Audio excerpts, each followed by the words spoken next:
সকলেই ভালো আছেন। আমি মাহমুদুল হাসান, পড়াশোনা করছি গোপালগঞ্জ বিজ্ঞান ও প্রযুক্তি বিশ্ববিদ্যালয় মার্কেটিং বিভাগ নিয়ে। আজকে আমি আপনাদের মাঝে দুটা টপিক নিয়ে আলোচনা করব, নাউন এবং প্রনাউন নিয়ে। তো আসলে ছোটোকাল থেকে আমরা এই দুইটা বিষয় বা পার্টস অফ স্পিচের সকল বিষয়গুলো পড়ে আসি, কিন্তু অ্যাডভান্স লেভেলের এই বিস্তৃতি বা এমসিকিউ আকারে আসার কারণে বা গভীরতার কারণে অনেকে আনসার করতে অসুবিধায় ভোগে। তো আশা করি এই ক্লাসটির মাধ্যমে আমি স্পেসিফিকভাবে ওই জড়তাগুলো কাটানোর চেষ্টা করব। তো আমার সাথেই থাকুন, আমি ক্লাসটি শুরু করছি। তো আমরা স্ক্রিনে চলে এসেছি। তো স্ক্রিনে হচ্ছে আমরা দেখতে পাচ্ছি নাউন দেখতে পাচ্ছি। তো নাউনের আমরা ডেফিনেশনটা দেখি। If noun is a person, place, thing, idea, emotion. অর্থাৎ নাউন হচ্ছে ওই জিনিসটা যেটা হচ্ছে কি কোনো একটা প্লেসকে বোঝাবে, প্লেসের নাম বোঝাবে, কোনো একটা পার্সনের নাম বোঝাবে, কোনো একটা হচ্ছে থিঙ্কের নাম বোঝাবে, কোনো একটা আইডিয়ার নাম বোঝাবে, কোনো একটা ইমোশনের নাম বোঝাবে। তো এই ক্ষেত্রে হচ্ছে দেখেন, যেমন যদি পার্সনের কথাই বলি, তো পার্সনের কথার ক্ষেত্রে হচ্ছে ধরেন আপনি একটা গার্ল, একটা মেয়ের নাম যদি আপনি ধরে স্পেসিফিক বললেন হচ্ছে তন্নি, তো সেক্ষেত্রে হচ্ছে এই পার্সনটা কী করছে আপনি আইডেন্টিফাই করতেছেন। তারপর একটা ডক্টরের নাম হিসাব করলেন, সেম কথা, একটা পার্সনকে আপনি আইডেন্টিফাই করতেছেন নাম দিয়ে, এটা হচ্ছে আপনার নাউনের কাজ। তারপর প্লেসের ক্ষেত্রে কি হচ্ছে, যেহেতু বললাম কোনো কিছু হচ্ছে স্থানের নামের কথা বলতেছি, তো প্লেসের ক্ষেত্রে হচ্ছে কি, যেমন ক্যালিফোর্নিয়া একটা জায়গার নাম, অর্থাৎ এই যে একটা জায়গার নামকে আপনি নাম দিয়েছেন ক্যালিফোর্নিয়া, অর্থাৎ এই জায়গাটাকে আপনি কীভাবে চিনতেছেন সেই বিষয়টা হচ্ছে নাম ইন্ডিকেট করতেছেন ক্যালিফোর্নিয়া দিয়ে। তাহলে একটা প্লেসের নাম হইতে পারে নাউনটা। তারপরে থিং, কোনো কিছুর বস্তুর নাম হইতে পারে, যেমন বুক, বুকের নাম ধরেন হচ্ছে আপনি ধরেন হচ্ছে আপনার ধরেন জীববিজ্ঞান কোনো একটা বইয়ের নাম, যা বা হচ্ছে আপনার ম্যাথ, এই যে একটা বইয়ের যে নামটা আইডেন্টিফাই করতেছে কিসের বই, অর্থাৎ ম্যাথের বই বা জীববিজ্ঞানের বই, তখন আপনি কি করতেছেন, এটা আইডেন্টিফাই করতেছেন আর কি। তারপরে যেমন হচ্ছে আপনার হচ্ছে আইডিয়াস, ইমোশনের ক্ষেত্রে ধরেন হচ্ছে কি আপনি কোনো কারণে হচ্ছে কি করতেছেন, কান্না করতেছেন বা খারাপ লাগছে আপনার কাছে, তো কান্নাটাকে আপনি ইমোশনটাকে শো করতেছেন স্যাডনেস দিয়ে, বা আপনি হচ্ছে আপনি খুব ভালো সময় কাটাচ্ছেন, খুব হ্যাপিনেস, তখন ওই যে সে মুহূর্তটাকে, সে অনুভূতিটাকে আমি হ্যাপিনেস দিয়ে শো করতেছেন। হ্যাঁ, তো এখন হচ্ছে তো রিলিজিয়নের ক্ষেত্রে বলি, তো রিলিজিয়নের ক্ষেত্রে অনেকগুলো রিলিজিয়ন আছে, এটা যেমন কোনটা কোন রিলিজিয়ন, এই রিলিজিয়ন বিভিন্ন নাম হয়, যেমন কীরকম ইসলাম, হিন্দু, খ্রিস্টিয়ানিটি, এগুলো আপনি রিজিয়নগুলোর অর্থাৎ ধর্মগুলোর যে আলাদা নাম দিচ্ছেন, এই বিষয়টা আর কি। আমরা আসলে নাউনের আইডেন্টিফিকেশন কখন কোথায় নাউনটা হয় খেয়াল করবেন। তো আমরা এই বিষয়টা একটু কথা বলবো। তো দেখেন, Peter gave his cake to his younger brother. তাহলে খেয়াল করেন, এখানে হচ্ছে পিটার গেভ হিজ কেক, তাহলে পিটার কেক দিয়েছিল টু হিজ ইয়াঙ্গার ব্রাদার, তার ইয়াঙ্গার ব্রাদারকে। তাহলে এখানে নাউন কোনটা, পিটার। তাহলে হচ্ছে দেখেন এখানে নাউনটাকে পিটার বলতেছি, তাহলে একটা নাম ব্যক্তিবাচককে কী হচ্ছে বুঝাচ্ছি। তারপরে দেখেন আমি যদি একটা উদাহরণ দিই, যেমন the department has had 5 meeting in the first month. তো এখন দেখেন এখান থেকে নাউন কোনটা, দ্য ডিপার্টমেন্ট, এটা ডিপার্টমেন্টকে বোঝাচ্ছে। হ্যাজ হ্যাড 5 মিটিংস, কয়টা মিটিং ছিল, পাঁচটা মিটিং ছিল ইন দ্য ফার্স্ট মান্থ, আগের মাসে। তাহলে দ্য ডিপার্টমেন্টকে নির্দিষ্ট করে একটা বোঝাচ্ছে, নাউন বোঝাচ্ছে। এখন দেখেন এই বিষয়গুলো হচ্ছে একটু দেখে নেবেন, আমি ডিসক্রিপশনে লিঙ্ক দিয়ে দিব স্লাইডটা, যেহেতু ভিডিও আমি এই শর্টকাটে বিষয়গুলো বোঝানোর ট্রাই করছি, আশা করি বুঝতে পারবেন। এখন দেখেন আপনি হচ্ছে নাউন চেনার ক্ষেত্রে হচ্ছে কিছু আপনার হচ্ছে সাফিক্সের প্রয়োজন হয় আর কি। অর্থাৎ যে নাউন দেখছেন, এই বিষয়টা, এই ওয়ার্ডটা কীভাবে নাউন হচ্ছে, এই নাউন হওয়ার ক্ষেত্রে হচ্ছে কিছু সাফিক্স আছে, অর্থাৎ এই সাফিক্সগুলা দেখে আপনি হচ্ছে কি নাউনগুলা চিনতে পারেন। এর ভিতরে কী কী আছে, যেমন হচ্ছে আপনার হচ্ছে আপনার কালারটা চেঞ্জ করে নিন একটু। হ্যাঁ, এবার দেখেন এখানে আছে শন আছে, তারপর হচ্ছে ইটি আছে, ইয়ার আছে, নেস আছে, ইজম আছে, মিন্ট আছে, অ্যান্ট আছে, শিপ আছে, এজ আছে, এরি আছে। আচ্ছা, তো এখন সাফিক্সের ক্ষেত্রে সাফিক্স সাধারণত হচ্ছে বাক্যের শেষে বসে, আর প্রিফিক্স হচ্ছে বাক্যের কোনো ওয়ার্ডের আগে বসে। এখন ওয়ার্ডের আগে যদি কখন কিছু বসে এটা প্রিফিক্স বলতেছি, এখন বলতেছি এখানে কি সাফিক্সের কথা, অর্থাৎ কোনো সাফিক্স অর্থাৎ এই সাইন সিম্বলগুলো যদি কোনো ওয়ার্ডের লাস্টে থাকে তাহলে আমরা সেটাকে নাউন হিসেবে ধরবো। ওকে, এখন দেখেন এখানে হচ্ছে কি, যেমন বলতেছে আইডেন্টিফাই নাউন পজিশন রিরাইট। হ্যাঁ, তো দেখেন রিডিং ইজ অ্যান অ্যাক্টিভ আছে that I do every morning. দেখেন এখন এই জিনিসটাকে অ্যাক্টিভ করতে বলছে। তো এখন বিষয়টা হচ্ছে কি, এখানে হচ্ছে এখন রিডিং ইজ অ্যান অ্যাক্টিভেশন বলতে পারি, অর্থাৎ সংযুক্ত করে কি করছি, এটাকে নাউন করে ফেলতেছি। They are working on the improvement, MENT যোগ করে নাউন করে ফেলতেছি অফ দ্য অ্যাপ্লিকেশন। বিষয়গুলো হচ্ছে এভাবে কাজ করছে। Is a major satisfaction achievement.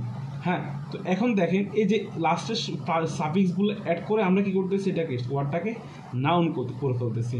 তো এখন দেখেন প্রথম বিষয় হচ্ছে, এখন সম্বন্ধে সাধারণ ছোটোখাটোভাবে আমি নাউনের একটা আইডিয়া দিলাম। এখন হচ্ছে আপনার কীভাবে নাউন কয় প্রকার এবং কি কি আমরা একটু দেখব। তো এই ক্ষেত্রে হচ্ছে দেখেন দেয়ার আর 5 ক্যাটাগরিজ অফ নাউন্স, অর্থাৎ নাউনের 5টি ক্যাটাগরি আছে। এই ক্যাটাগরিগুলো কি কি দেখেন, কমন নাউন, একটু কালারটা চেঞ্জ করি, কমন নাউন্স আছে, আর regular numbers nouns that do not start with capital letters. আচ্ছা দেখেন কমন নাউনের ক্ষেত্রে হচ্ছে কি, একটা নাউন দ্বারা সবগুলো নাউনকে বোঝাচ্ছে। যেমন খেয়াল করেন বয়, বয় বলতে কোনো নির্দিষ্ট একটা বয়কে বোঝাচ্ছে না, বা অনেকগুলা বয়, মানে সব বয়কে বোঝাচ্ছে, সব বালককে বোঝাচ্ছে। সিটি বলতে সব সিটিকে বোঝাচ্ছে, হ্যাঁ, একটা মাত্র সিটি বোঝাচ্ছে না। এখন অন্যদিকে প্রপার নাউনের ক্ষেত্রে কি হচ্ছে, প্রপার নাউনের ক্ষেত্রে হচ্ছে নির্দিষ্ট করে একটা বিষয়কে বোঝাচ্ছে। যেমন কীরকম, যদি আমি কোনো ব্যক্তির ক্ষেত্রে বলি সেক্ষেত্রে হচ্ছে যেমন হচ্ছে হাসান যদি বলি, তাহলে একটা হাসানকেই বোঝাচ্ছে নির্দিষ্ট করে। এখন যদি এখানে দেখেন ফ্লোরিডার ক্ষেত্রে দেখেন বুদ্ধিজম একটা ধর্মের নির্দিষ্ট করে বললাম, যেমন ইসলামিক ধর্মের নির্দিষ্ট করে বলতে। এখন যদি আমরা রিলিজিয়ন, তখন সেক্ষেত্রে সব রিলিজিয়ন সেটা কোটা হয়ে যাচ্ছে, কমন নাউন হয়ে যাচ্ছে। আরেকটা বিষয় আমি জানিয়ে রাখি, যদি আপনার কমন নাউনের আগে যদি কখনো দা যুক্ত হয় তাহলে সেক্ষেত্রে হচ্ছে বা ডিটারমিনার যুক্ত হয়, সেটা কমন নাউন থেকে আপনার হচ্ছে প্রপার নাউন হয়ে যায়। যেমন যদি এখানে বয় আছে, বয়ের সামনে যদি আমি লিখি দা বয়, তো সেক্ষেত্রে হচ্ছে এই বয়টা প্রপার নাউন হয়ে যাচ্ছে। এখন দেখেন তারপর কনক্রিট নাউনের ক্ষেত্রে ধরেন, তো concrete noun are nouns that represent thing can see hear smell taste or feel. অর্থাৎ বিষয় হচ্ছে কনক্রিট নাউন ওই নাউনকে বোঝাচ্ছে যেটা কি করা যায়, পঞ্চ ইন্দ্র দিয়ে গ্রাহ্য করা যায়। যেমন হচ্ছে আপনার এয়ার, বা কনক্রিটের ক্ষেত্রে হচ্ছে আপনার এটাকে হচ্ছে ম্যাটেরিয়াল নাউনও বলা হয়, যেটা হচ্ছে বস্তুবাচক বিষয়কে বোঝাচ্ছে। তারপরে হচ্ছে ধরেন যেটা হচ্ছে আপনার যেমন বাতাসকে বোঝাচ্ছে, আপনি পঞ্চেন্দ্রিয় দিয়ে ফিল করতে পারেন, একটা যখন বাতাস বয় আপনার স্কিনে যখন এটা লাগে মনে হচ্ছে হ্যাঁ বাতাস বইছে। তো এখন এই ক্ষেত্রে হচ্ছে কনক্রিট নাউনটা হচ্ছে ওই সকল নাউন, যে সকল নাউন হচ্ছে আনকাউন্টেবল নাউন, কিন্তু এগুলো হচ্ছে 6 সেন্স দিয়ে গ্রাহ্য করা যায়। হ্যাঁ, তো এখন দেখেন না পঞ্চ ইন্দ্রিয় বলে সম্ভবত। এখন দেখেন আমরা হচ্ছে অ্যাবস্ট্রাক্ট নাউন নিয়ে একটু কথা বলবো। তো অ্যাবস্ট্রাক্ট নাউনটা হচ্ছে এমন একটা বিষয় যেটা হচ্ছে কি আপনি ধরতে পারবেন না, ছুঁইতে পারবেন না, কোনো কিছু করতে পারবেন না, কিন্তু আপনি ফিল করতে পারবেন। হ্যাঁ, তো এই ক্ষেত্রে হচ্ছে যেমন কীরকম অ্যাবস্ট্রাক্ট নাউনটা আমি একটু যদি বলি, যেমন রিলিজিয়ন আপনি দেখতে পান, আপনি কি এটা কি ধরতে পারেন না, তাহলে এটা কি হচ্ছে, এটা হচ্ছে আপনার একটা বিশ্বাস, অর্থাৎ আত্মিক একটা অনুভূতির কাছ থেকে এই জিনিসটা হয়। হ্যাপিনেসের ক্ষেত্রে কি হচ্ছে, হ্যাপিনেসের ক্ষেত্রে বিষয়টা হয় হচ্ছে কি আপনি যে বললাম হচ্ছে আপনি সুখী আছেন, এখন সুখীটাকে আপনি ধরতে পারেন, ছুঁইতে পারেন, এটা বিষয়টা হচ্ছে আত্মিক যে ফিলটা হয়, অর্থাৎ এই যে জিনিসটা আপনি অনুভব করেন, এই জিনিসটা হচ্ছে আপনার অ্যাবস্ট্রাক্ট নাউন। তো কালেকটিভ নাউনের ক্ষেত্রে আমি বলি এটা হচ্ছে অনেকগুলা গ্রুপ হবে। কীরকম কালেকটিভ নাউনটা আমি বলি, ধরেন হচ্ছে কমন নাউনের মতোই কিন্তু এই কমন নাউন, তাহলে কমন নাউন বলছে সংখ্যার দিক থেকে সবাইকে বোঝাচ্ছে, কিন্তু কালেকটিভ নাউন ক্ষেত্রে হচ্ছে অনেকগুলা একটা গ্রুপকে বোঝাবে। কীরকম, আমি যদি বলি যে মানুষ, তাহলে মানুষ যদি বলি মানুষের ক্ষেত্রে হচ্ছে কি মানুষ এবং জীবজন্তু আলাদা করে ফেলতেছে, কিন্তু এই মানুষ দ্বারা সকল মানুষকে বোঝাচ্ছে, সেটা কমন নাউন। এখন আমি যদি বলি দ্য গ্রুপ অফ পুলিশ, হ্যাঁ, তখন সেহেতু একটা গ্রুপ, পুলিশের গ্রুপকে বোঝাচ্ছে, অর্থাৎ এটাকে একটা দল করে ফেলতেছে। তো এই ক্ষেত্রে হচ্ছে দেখুন ফ্যামিলি, তো ফ্যামিলিগুলো কীভাবে গঠিত হয়, ফ্যামিলিতে কিছু মেম্বার থাকে, বাবা মা থাকে, তারপর হচ্ছে ছেলে মেয়ে থাকে বা হচ্ছে ভাই বোন থাকে। তো এই ক্ষেত্রে হচ্ছে একটা ফ্যামিলি হচ্ছে, যখন আমি সামাজিক সোসাইটির কথা বলবো তখন হচ্ছে অনেকগুলো ফ্যামিলি মিলে এক হয়ে যাচ্ছে। তাহলে এই যে দেখেন, এই ফ্যামিলির ভিতরে অনেকগুলো গ্রুপ থাকে না, অনেকগুলো মানুষ পার্সন মিলে তো কী হচ্ছে, ফ্যামিলি হচ্ছে। সেক্ষেত্রে এটা কি হয়ে যাচ্ছে, কালেক্টিভ নাউন হচ্ছে। তাহলে এটা গ্রুপ বোঝাবে, আমি আগেই বলে ফেলেছি এটা গ্রুপ বোঝাবে। তাহলে সেক্ষেত্রে হচ্ছে কি এটা কালেক্টিভ নাউন হয়ে যাবে। তা এখন দেখেন, এটা হচ্ছে মেনলি যদি কেউ আপনাকে জিজ্ঞেস করা হচ্ছে নাউন কয় প্রকার, সেক্ষেত্রে আমরা কয় প্রকার বলবো, 5 প্রকার বলবো। এখন যদি বলে নাউন সর্বমোট কয় প্রকার, তাহলে মোট যখন নাউন বলবো সেক্ষেত্রে আমরা সেটাকে 7 প্রকার বলবো। কেন বলবো, কারণ হচ্ছে দেখেন, প্রথম হচ্ছে আমরা এটাকে ক্লাসিফিকেশন করতেছি কমন নাউন দিয়ে, প্রপার নাউন দিয়ে, কনক্রিট নাউন দিয়ে, অ্যাবস্ট্রাক্ট নাউন দিয়ে, কালেকটিভ নাউন দিয়ে। এখন আমি যখন বললাম হচ্ছে নাউন মোট কয় প্রকার, এখন কাউন্টেবল আর আনকাউন্টেবল, অর্থাৎ গণনার উপর ভিত্তি করে নাউনকে আবার 2 ভাগে ভাগ করা হয়েছে। 2 ভাগ কি, কাউন্টেবল নাউন, আনকাউন্টেবল নাউন। আমি একটু বলে রাখি, তো কাউন্টেবল আনকাউন্টেবলের ভিতরে কিন্তু এই 5টা জিনিসই আবার পড়ে যায়, অর্থাৎ ডিভাইড করে 2টে ভাগে চলে যায়। কীরকম সামনে আমি বলতেছি। এখন যদি আমি আবার প্রশ্নটা আবার বলি, যদি কেউ আপনাকে যদি বলে নাউন কয় প্রকার, শুধু নাউন কয় প্রকার বললেন 5 প্রকার, যদি মেন নাউন কয় প্রকার বলে 5 প্রকার, যদি বলে মোট নাউন কয় প্রকার সেক্ষেত্রে বলবেন 7 প্রকার। এখন দেখেন, আমরা যেহেতু বলছি কাউন্টেবল নাউন আনকাউন্টেবল নাউনের কথা বলতেছি বারবার, তো কাউন্টেবল নাউন আসলে কোন জিনিসটা, অর্থাৎ যে বিষয়টা হচ্ছে কাউন্ট করা যায়, যে একটা অ্যাপল আপনি কাউন্ট করতে পারছেন, হ্যাঁ, তো সেক্ষেত্রে হচ্ছে সেটা কাউন্টেবল নাউন। একটা বয় কাউন্ট করতে পারতেছেন, সেটা কাউন্টেবল নাউন। অর্থাৎ কমন নাউন যে জিনিসটা হয়, সেই জিনিসটা সবসময় কোথায় পড়ে, কাউন্টেবল নাউনের ক্ষেত্রে পড়ে। যেমন একটা ম্যান, মানুষের কথা বললাম, সেটা কিসের ভিতরে পড়তেছে, কাউন্টেবল নাউনের ভিতরে পড়তেছে। এখন আবার যদি বলি একটা অ্যাপেলের কথা বললাম, তারপর হচ্ছে ধরেন একটা বালকের কথা বললাম, তাহলে সেটা কি হচ্ছে, কাউন্টের ভিতরে পড়তেছে। এখন দেখেন, প্রপার নাউনটা কাউন্টেবল নাউনের ভিতরে প্রায় চলে আসে। যদি কোনো ব্যক্তির নাম হাসান বলেছিলাম, তো সেই ব্যক্তিটা হচ্ছে তাদেরকে কাউন্ট করা যাচ্ছে। এখন আমি যদি আরও কয়েকজনের নাম বলি কোনো কিছু, তাহলে সেটাকে কাউন্ট করা যাচ্ছে, তাহলে সেটা প্রপার নাউনটা হচ্ছে কাউন্টেবল নাউনের ভিতরে চলে আসছে। এখন দেখেন কনক্রিট নাউনটা, কনক্রিট নাউনটা আমি বলছি আপনার হচ্ছে পঞ্চ ইন্দ্রিয় দিয়ে যেটা গ্রাহ্য করা যায়। এখন দেখেন, এই ক্ষেত্রে হচ্ছে যেটা ম্যাটেরিয়াল নাউনও বলা হয়, এটার আপনার হচ্ছে ম্যাটেরিয়াল নাউনও বলা যায় বস্তুবাচক নাউনের ক্ষেত্রে। এই বিষয়গুলো আপনি কিন্তু কি করতে পারবেন না, গণনা করতে পারবেন না। এখন এই জিনিসটা একটা প্রশ্ন থাকতে পারে যে রাইস অর্থাৎ চাল তো গণনা করা যায়, কিন্তু চাল আমরা গণনা হিসেবে করি না, আমরা একটা কিলোগ্রাম হিসেবে কিনে আনি বা কোনো কিছু, তাহলে সেটা হচ্ছে আপনার হচ্ছে কনক্রিট নাউনের আন্ডারে চলে যাচ্ছে। এবং এই জায়গা থেকে নিউজ পেপার, তো নিউজ পেপারটা তো হচ্ছে ধরেন মনে হচ্ছে কি আপনার হচ্ছে কাউন্ট, কিন্তু আপনি নিউজ কখনো কাউন্ট করতে পারবেন না। তো সেক্ষেত্রে হচ্ছে এই কনক্রিট নাউনটা হচ্ছে আনকাউন্টেবল নাউনে চলে আসবে। তো এখন দেখেন, অ্যাবস্ট্রাক্ট নাউনের ক্ষেত্রে কি হচ্ছে, এটা আমরা হচ্ছে আমাদের থটস, ইমোশনগুলা বা আমাদের যেটা হচ্ছে আমরা পঞ্চেন্দ্রিয় দিয়ে গ্রাহ্য করতে পারি না, কিন্তু আমরা এটা ফিল করতে পারি ভিতর থেকে। রিলিজিয়ন, একটা ইসলামিক রিলিজিয়ন বলতে পারি, একটা বুদ্ধিস্ট, তো এই বিষয়গুলো হচ্ছে কি তার আত্মিক বিশ্বাস, তারপরে একটা আপনার ভালো লাগা কাজ করতেছে, আপনি নিজেকে হ্যাপি মনে করছেন, তো এই জিনিসটা হচ্ছে ভিতরকার একটা বিষয়। এগুলার বিষয়ে আপনি কখনো গণতে পারবেন যে আমি এতটুকু হ্যাপি, বা হচ্ছে ধরেন আপনি একটা হ্যাপি, দুটো হ্যাপি কাউন্ট করতে পারবেন না। সেক্ষেত্রে হচ্ছে রিলিজিয়ন কখনো কাউন্ট করতে পারবেন যে ইসলাম ধর্ম কাউন্ট করার কোনো অপশন নেই। তো সেই ক্ষেত্রে হচ্ছে এই অ্যাবস্ট্রাক্ট নাউনটা আবার আনকাউন্টেবল নাউনে চলে যাচ্ছে। ঠিক আছে, এখন দেখেন কালেক্টিভ নাউনের ক্ষেত্রে কি হচ্ছে, কালেক্টিভ নাউনটা কাউন্টেবল নাউন। আমি বললাম যে গ্রুপ অফ ক্যাটল, এই গ্রুপ অফ আপনার হচ্ছে আর্মি, অর্থাৎ একটা গ্রুপ করে ফেলেছে, ওই গ্রুপের সবাইকে কাউন্ট করা যাচ্ছে, তাহলে সেটা অলমোস্ট কাউন্টেবল নাউনের ভিতরে। এই হচ্ছে কাউন্টেবল আনকাউন্টেবল 5টা নাউনের ভিতরে যে ডেফিনেশনটা বা পার্থক্যটাই। এখন আমি ডিসকাস করব প্রনাউন নিয়ে। হ্যাঁ, তো প্রনাউনের ক্লাসটি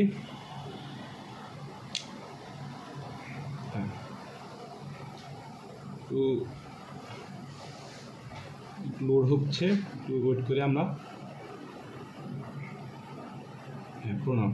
আচ্ছা, এখন আমি যদি প্রোনাউনের ডেফিনেশনটা বলতে যাই, অর্থাৎ প্রোনাউনের কাজ কি, অর্থাৎ আপনি কোনো একটা জিনিস ডিফাইন করার জন্য বা তাকে বোঝানোর জন্য, আলাদা করে বোঝানোর জন্য তো সেই নামটা দিচ্ছেন, নাউন নাম দিচ্ছেন।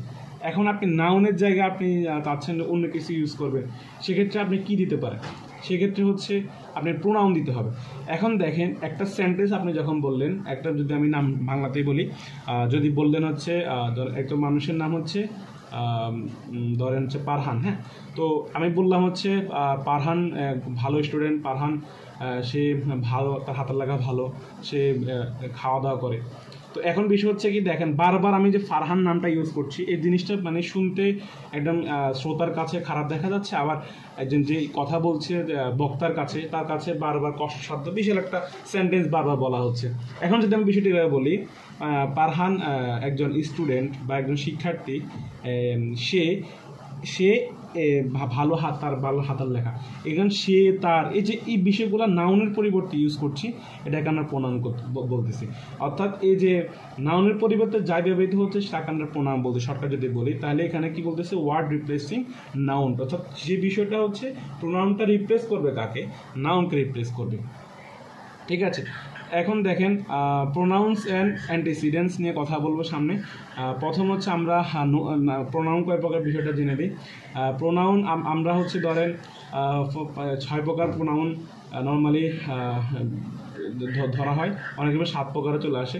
তো প্রথম বিষয় হচ্ছে পার্সোনাল প্রোনাউন, তারপর হচ্ছে পার্সোনাল প্রোনাউনের ক্ষেত্রে হচ্ছে 3টা পার্সন কাজ করে, অর্থাৎ are the most commonly used pronounce, অর্থাৎ এগুলো খুব বেশি কি হয়, কমনলি ইউজ হয়। এগুলো হচ্ছে কি কোনো পার্সোনাল বিষয়কে বোঝাচ্ছে, যেমন হচ্ছে ফার্স্ট পার্সনের ক্ষেত্রে আই, মি, মাই, মাইন্ড বিষয়গুলো, সেকেন্ড পার্সনের ক্ষেত্রে ইউ, ইউর্স ব্যবহার হচ্ছে, থার্ড পার্সনের ক্ষেত্রে হি, হিম, হিজ, শি, হার, ইটস, এগুলো ব্যবহৃত হচ্ছে। 2 নম্বর হচ্ছে আপনার হচ্ছে ডেমনস্ট্রেটিভ প্রোনাউন।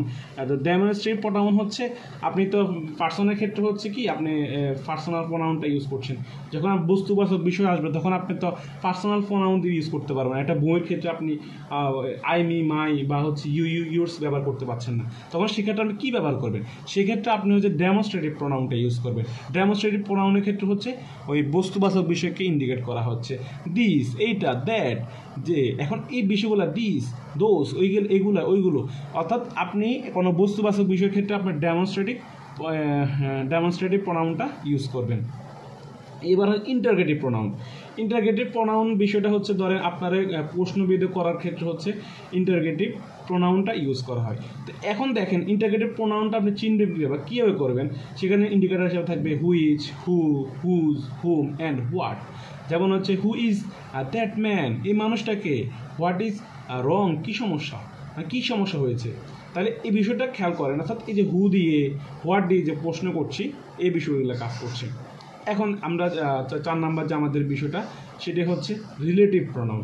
অর্থাৎ রিলেট মানে কি, অর্থাৎ রিলেট মানে হচ্ছে আপনার হচ্ছে রিলেট করা, একটা বিষয়ের সাথে আরেকটা বিষয় রিলেট করা।